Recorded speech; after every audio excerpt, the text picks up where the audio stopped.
Okay, so this is my stuff spread out. I don't know if you can see here. Hopefully the light's good enough. All of this row is basically rain gear and cold weather clothes. The middle section here, food here, toiletries, electronics, water filtration, tattoo arm sleeves, too funny. I'll have to put those on so you guys can see them. Craziness. This is a little chamois, a little Frogg Togg cooling chamois that can do double duty when it gets hot. I can wet it and wrap it around my neck because it's long and thin, and I can also use it to wipe condensation if need be from the tent. Mosquito net. This is the third one and the last one I'm buying. The very first one, a snake commandeered it. Long story, but I let the snake keep it.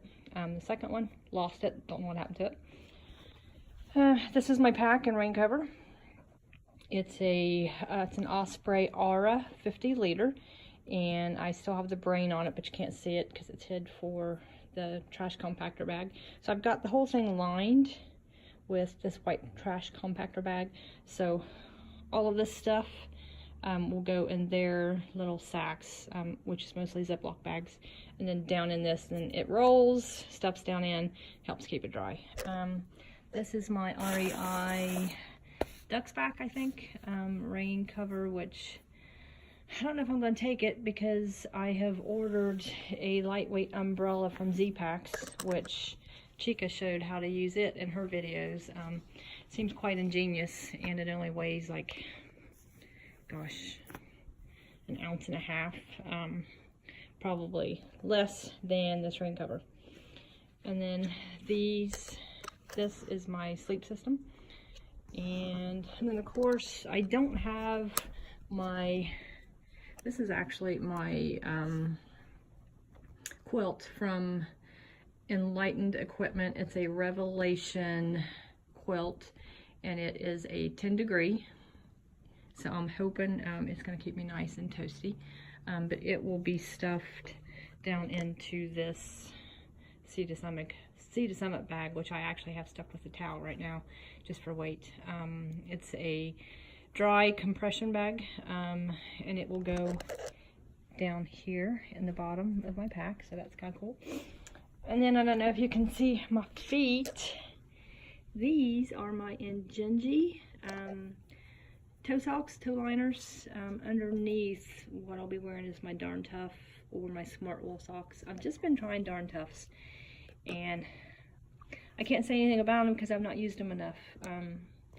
But I know they have a lifetime warranty if you're on the trail and you blow a hole and you can find a place to get them replaced, they will replace them for free. So that's kind of nice, especially at 20 bucks a pop. Not cheap socks. Them or Smart Wool, either one.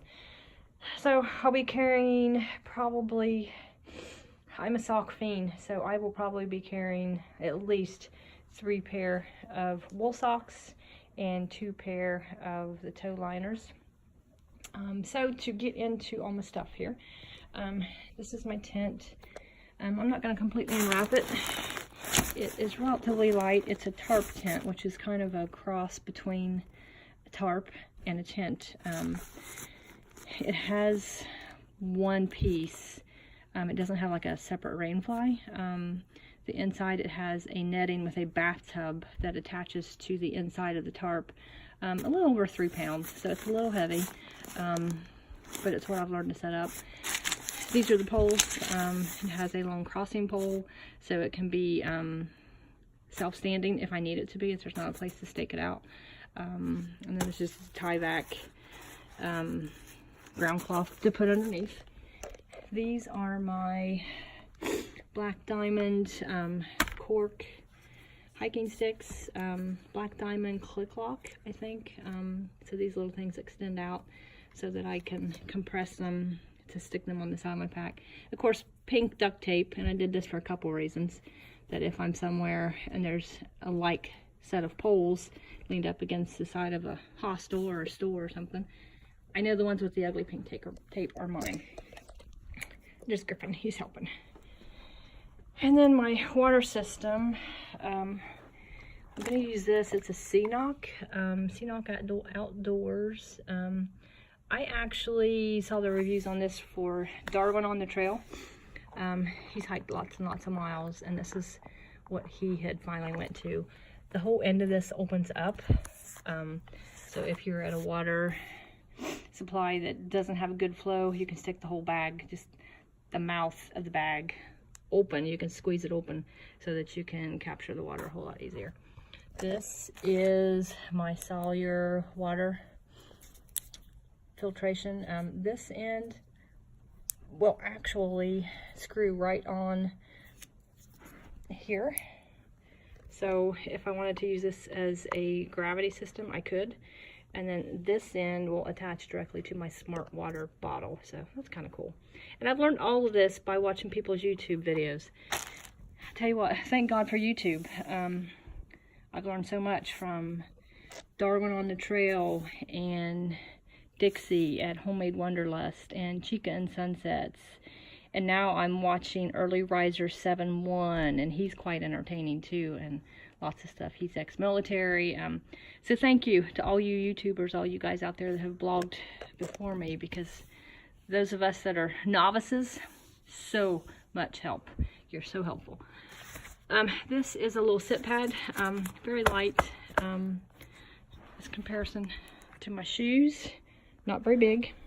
It's just big enough to use as a little pad getting in and out of the tent, or if it's wet somewhere and I need someplace dry to sit, I can put that out. These are my crazy arm sleeves. Chica talked about how she had arm sleeves so that if she was wearing short sleeves, she didn't have to take her pack and everything off. To change her shirt, if she got hot or cold, she could just pull her arm sleeves out. Well, these, they're really light. They're not, that's probably not what they're meant for, but they're just heavy enough to maybe take the chill off. But when you put them on, it looks like you've got tattoo sleeves. It's kind of funny. Griffin, dude. Sorry, my Doberman's trying to help here. He's not much help. He's not much help. Dude. And then still trying to decide clothing-wise. These are camp shoes. Crocs, obviously. They've been well worn. They've been with me on the Appalachian Trail before. But I don't know if I'm going to take them. Because I figure by the time I get to my tent at night, I'll do my eating and everything before I get to where I'm going to sleep. Because that's one thing Warren Doyle always taught us. You don't eat where you sleep. So once I get to where I'm going to go to sleep tonight for the night, I'm basically going to put up my tent, climb in the tent, and go to sleep. So I don't know how much use I'll have for trail or camp shoes, but anyhow, so those are there. This is a luxury item.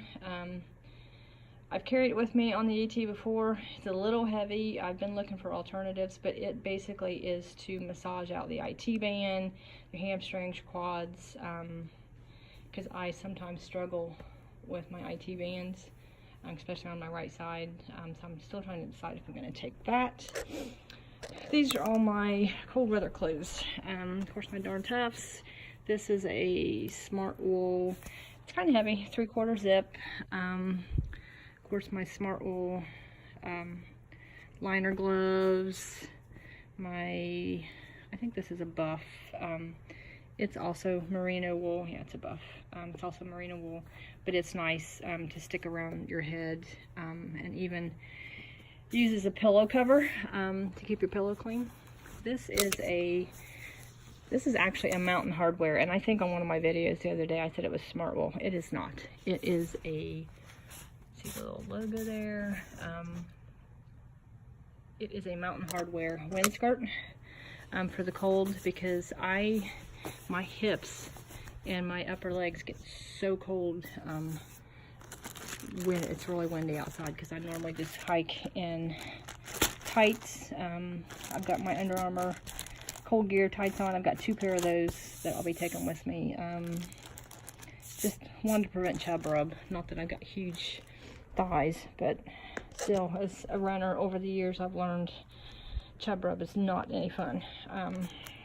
This is a knee brace that I have also worn on AATs. It's going with me just in case. These are my Dirty Girl gaiters, and they're really dirty. They've got lots of hiking miles on them and lots of life left in them, so those are going. This is my wind jacket. It's just a Marmot, unlined. It's just basically, it's just a windbreaker. It is not waterproof. It's just a lightweight layer that I can take off, put back on easily. These are my REI convertible rain pants. I've had these, gosh, probably 4 years. They've been on the AT and did pretty well. They zip completely up the side, so they're easy on, easy off. Kind of like ski pants, I suppose. They're a little heavy, but they're warm, serviceable. This is my rain jacket. It's a Marmot Gore-Tex, and it's quite large because it's a women's extra large. And when I bought it, I thought I was extra large, I guess. But it'll leave plenty of space for extra layers underneath if I need it for warmth. And then I don't have in this pile of stuff my puffy jacket, which is an Eddie Bauer hooded. It's actually a men's Cirrus light down 650 fill, I think. And then that's just my stuff sack for my winter gear. And I will be right back.